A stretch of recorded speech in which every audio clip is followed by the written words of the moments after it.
नमस्कार। देश की तमाम फटाफट खबरों में आपका स्वागत है। खबरों के लिए आपसे निवेदन कि यदि आपने हमारे चैनल को सब्सक्राइब नहीं किया तो कृपया करके आपके अपने चैनल को सब्सक्राइब करना ना भूलें। आप सब्सक्राइब करते हैं तो हमें हिम्मत होती है सही और सच्ची खबरें आप तक पहुंचाने की। तो क्या है आज की बड़ी खबर? जी हां, झारखंड के मुख्यमंत्री हेमंत सोरेन के नेतृत्व में साल 2019 दिसंबर से सत्ता में काबिज महागठबंधन की सरकार को अपनी कुछ कल्याणकारी योजनाओं के लिए हमेशा याद किया जाएगा। सोरेन सरकार पिछले 5 साल में झारखंड के हर परिवार को प्रति महीने औसतन 12,000 एवं प्रति वर्ष 1,20,000 रुपए का लाभ देने में सफल रही। यह लाभ सरकार की विभिन्न योजनाओं के जरिए उन तक पहुंची, जिससे इन परिवारों की आर्थिक स्थिति में बदलाव देखने को मिला।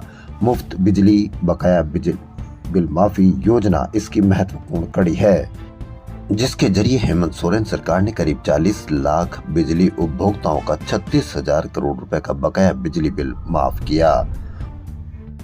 महाराष्ट्र कांग्रेस प्रमुख नाना पटोले ने दोनों सहयोगी दलों के बीच तनाव की खबरों के बीच रविवार को कहा कि वह शिवसेना नेता संजय राउत के साथ दोस्त हैं। नाना पटोले ने एक में कहा कि मैं संजय राउत का दोस्त हूं, मुझे समझ नहीं आ रहा कि लोग हमारे बीच में तनाव उत्पन्न करने की कोशिश क्यों कर रहे हैं।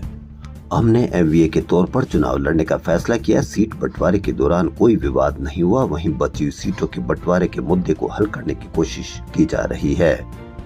डिस्कशन इसलिए चल रहा है ताकि हम अधिक से अधिक सीटों के जीतने पर कामयाब हो सके। जब उनसे विपक्षी गठबंधन के मुख्यमंत्री चेहरे के बारे में पूछा गया तो उन्होंने कहा कि राहुल गांधी के दृष्टिकोण के अनुसार प्राथमिकता पहले महाराष्ट्र को बचाना है।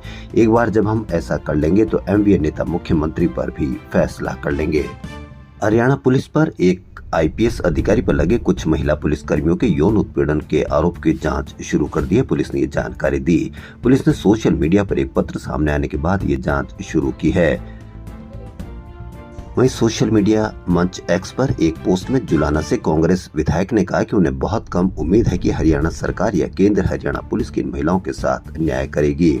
उन्होंने कहा कि उनकी आवाजें अब तक या तो दबा दी गई होगी या हर दिन दबाई जा रही होगी, लेकिन जिस तरह से समाज के हर वर्ग ने हमारा साथ दिया उसी तरह हम और पूरा समाज भी उनके साथ हैं। दोषियों को सजा मिलनी चाहिए। प्रधानमंत्री नरेंद्र मोदी और स्पेन के उनके समकक्ष पेड्रो सांचेज आज संयुक्त रूप से वडोदरा में C-295 विमान के निर्माण के लिए टाटा एयरक्राफ्ट कॉम्प्लेक्स का उद्घाटन करेंगे। दोनों नेता सोमवार सुबह हवाई अड्डे से टाटा एडवांस सिस्टम्स प्रतिष्ठान तक 2.5 किलोमीटर तक के रोड शो का नेतृत्व भी करेंगे। दिल्ली से मात्र 3 घंटे की दूरी पर है बुलंदशहर की सयाना तहसील। यहाँ बुलंदशहर रेप केस आश्रम सेवादारों पर पहले भी लगे आरोप। गांव वाले बोले हर बार सेवादार बदले गए, अब आश्रम बंद हो। दैनिक भास्कर की खबर के अनुसार मामले की पड़ताल के लिए सयाना तहसील पहुंचा। गांव के लोग खौफ में है। गांव और पीड़ित परिवारों को बदनामी के डर से वो कुछ बोलने से भी बच रहे हैं। काफी कोशिश के बाद भास्कर को पता चला कि आश्रम के पुराने सेवादारों पर भी पहले इस तरह के आरोप लग चुके हैं। जब भी गांव वालों ने आवाज उठाई तो सिर्फ सेवादार बदले गए, पुलिस में शिकायत तक नहीं हुई। अब कब तक चलेगा बुलडोजर, यह देखने की बात है, क्योंकि छोटी बच्चियों के साथ इस तरह से आरोप लगना ये कितनी बड़ी बात है। एक छोटे से काम के लिए बुलडोजर चलाई जाती है या उसके लिए बुलडोजर का नोटिस दिया जाता है। यहाँ कब बुलडोजर का नोटिस आएगा या बुलडोजर चलाने की खबर आएगी? हमने आपको पहले ही कहा था कि मीडिया पर अब एक राज्य की और जिम्मेदारी आ गई कि उसकी भी पल पल की खबरें आपको बताई जाएगी। और किस तरह से बताई जाएगी यह आप इसका अंदाजा आप थोड़े दिन पहले की खबरें और अब की खबरों में देखकर आप लगा सकते हैं। जम्मू जिले के अखनूर सेक्टर के जोगवान इलाकों में एलओसी के पास संदिग्ध आतंकवादियों ने सेना के वाहन पर गोलीबारी की। आतंकियों ने सुबह करीब 7:15 बजे सेना की गाड़ी को अपना निशाना बनाया। सेना के जवानों ने पुलिस के साथ मिलकर गांव और आसपास के इलाकों की घेराबंदी कर दी। साथ ही आतंकियों की तलाश की जा रही है।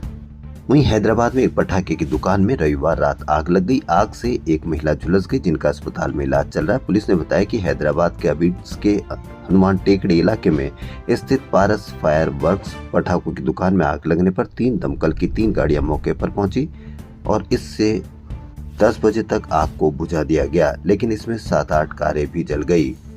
लगता है महाराष्ट्र में भाजपा ने हार मान ली है, क्योंकि भाजपा के उप मुख्यमंत्री या भाजपा के पूर्व मुख्यमंत्री फडणवीस ने कहा कि भाजपा अकेले नहीं जीत सकती, चुनाव पर सबसे बड़ी पार्टी बनकर उभरेगी। महाराष्ट्र के डिप्टी सीएम देवेंद्र फडणवीस ने रविवार को एक बड़ी भविष्यवाणी की कि भाजपा अकेले विधानसभा चुनाव नहीं जीत सकती।